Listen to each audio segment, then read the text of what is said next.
बाल दिवस पर दुनिया का सबसे अच्छा निबंध कैसे लिखें, चलिए आपको बताते हैं। इसके लिए सबसे पहले रूपरेखा लिखेंगे। रूपरेखा में प्रस्तावना, बाल दिवस कब मनाया जाता है, बाल दिवस क्यों मनाया जाता है, बाल दिवस कैसे मनाया जाता है, बाल दिवस मनाने का उद्देश्य क्या है और इसका महत्व क्या है तथा उपसंहार।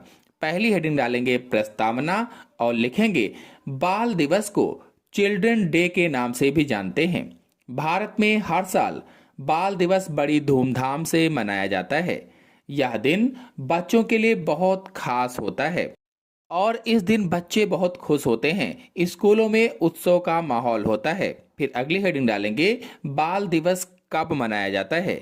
भारत में बाल दिवस बच्चों के अधिकारों और शिक्षा तथा कल्याण के बारे में जागरूकता बढ़ाने के लिए हर साल 14 नवंबर को मनाया जाता है। यानी जो बाल दिवस है ये 14 नवंबर को प्रत्येक वर्ष मनाया जाता है।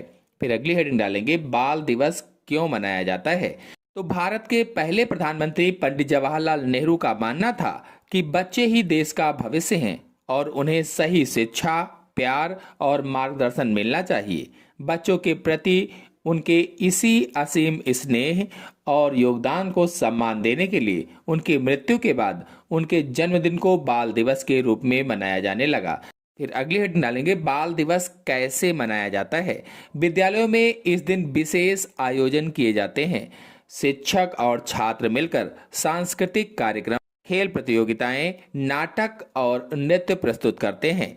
कई स्कूलों में शिक्षकों द्वारा बच्चों के लिए विशेष कार्यक्रम भी प्रस्तुत किए जाते हैं। इस दिन बच्चों को उपहार जैसे मिठाई, पेंसिल, किताबें आदि दिए जाते हैं। फिर अगली हेडिंग डालेंगे बाल दिवस मनाने का उद्देश्य।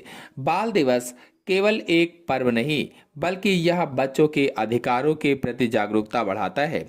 इसका मुख्य उद्देश्य बच्चों के अधिकारों, शिक्षा और उनके सर्वांगीण विकास को बढ़ावा देना है। इसका उद्देश्य बच्चों के स्वास्थ्य और सुरक्षा के महत्व के बारे में जागरूकता बढ़ाना भी है। फिर अगली हेडिंग डालेंगे बाल दिवस का महत्व। यह शिक्षा के महत्व पर जोर देता है। यह दिन बच्चों की रचनात्मकता को प्रोत्साहित करता है। यह दिन बच्चों के समग्र विकास और मानसिक स्वास्थ्य पर ध्यान केंद्रित करने के महत्व को रेखांकित करता है। नेहरू जी बच्चों को देश का भविष्य मानते थे।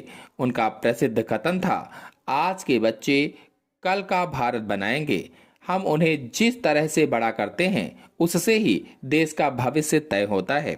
फिर अंतिम हेडिंग डालेंगे उपसंहार और लिखेंगे बाल दिवस हमें यह संकल्प लेने का मौका देता है कि हम अपने देश के हर बच्चे को एक सुरक्षित स्वास्थ्य और प्यार भरा वातावरण प्रदान करें। बच्चे हमारी सबसे अमूल्य संपत्ति हैं और उनकी उचित देखभाल करके ही हम एक उज्जवल और सशक्त भारत का निर्माण कर सकते हैं। हमें हमेशा याद रखना चाहिए कि एक खुशहाल बचपन ही एक बेहतर कल की नींव है। इसी के साथ आप सभी लोगों को बाल दिवस की हार्दिक शुभकामनाएं। धन्यवाद।